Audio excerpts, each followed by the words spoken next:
ఈ రోజు ఆంధ్రప్రదేశ్ రాష్ట్రంలో భోగాపురం ఎయిర్పోర్ట్ అనేటువంటిది 2019లో వైఎస్ జగన్మోహన్ రెడ్డి గారు ముఖ్యమంత్రి అయిన దగ్గర నుంచి భూసేకరణ అంతా కూడా పూర్తి చేసి ఉన్నటువంటి లీగల్ ఇష్యూస్ అన్నింటిని కూడా అధిగమించి ఆ రోజు కోర్టు కేసులు పడితే వాటిని అన్నింటిని కూడా రైతులతో మాట్లాడి అధిగమించి లీగల్ ఇష్యూలన్నింటినీ కూడా అధిగమించా.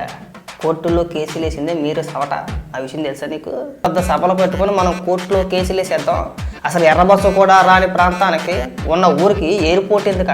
అసలు విశాఖపట్నానికి మనకి మహా అయితే ఒక 25 కిలోమీటర్లు 30 కిలోమీటర్లే కదా. అక్కడ ఒక ఎయిర్పోర్ట్ ఉంది కదా, ఇక్కడ ఎందుకు ఎయిర్పోర్ట్? దీన్ని ఖచ్చితంగా ఎలాగైనా అడ్డుకుందామని చెప్పేసి మాట్లాడిన వ్యక్తులు. ఆ ల్యాండ్ ఏదైతే ఉందో ఒకవేళ ప్రభుత్వం మీ దగ్గర నుంచి బలవంతంగా తీసుకుంటే నేను వచ్చిన తర్వాత ఆ భోగాపురం ఎయిర్పోర్ట్ని నిలిపివేసి ఎవరి భూములు అయితే వాళ్ళకి ఎవరైతే ఇచ్చారో లేదంటే ప్రభుత్వం తీసుకుందో వాళ్ళకి మళ్ళీ నేను తిరిగి ఇచ్చేస్తాను అన్నాడు. అప్పట్లో మనోడు పెద్ద పెద్ద యుద్ధాలే చేసాడు. ఇది భోగాపురానికి సంబంధించి జన సమీకరణ చేసి అక్కడికి వెళ్ళి నేను ఆపేస్తాను, వచ్చేది మన ప్రభుత్వమే, భోగాపురం ఎయిర్పోర్ట్ నేను కంప్లీట్ అవ్వనివ్వను, ఎట్టాగైనా సరే కోర్టులో కేసులు వేసైనా సరే అడ్డుకుంటానని చెప్పేసి మాట్లాడిన వ్యక్తులు. మరీ నిస్సిగ్గుగా సిగ్గు సెరవ లేకుండా కనీసం జనాలు నవ్వుకుంటారని ఇంగిత జ్ఞానం లేకుండా ప్రతి దానికి కూడా వచ్చేసి అది మేమే చేసామండి, అది మేమే కట్టానండి,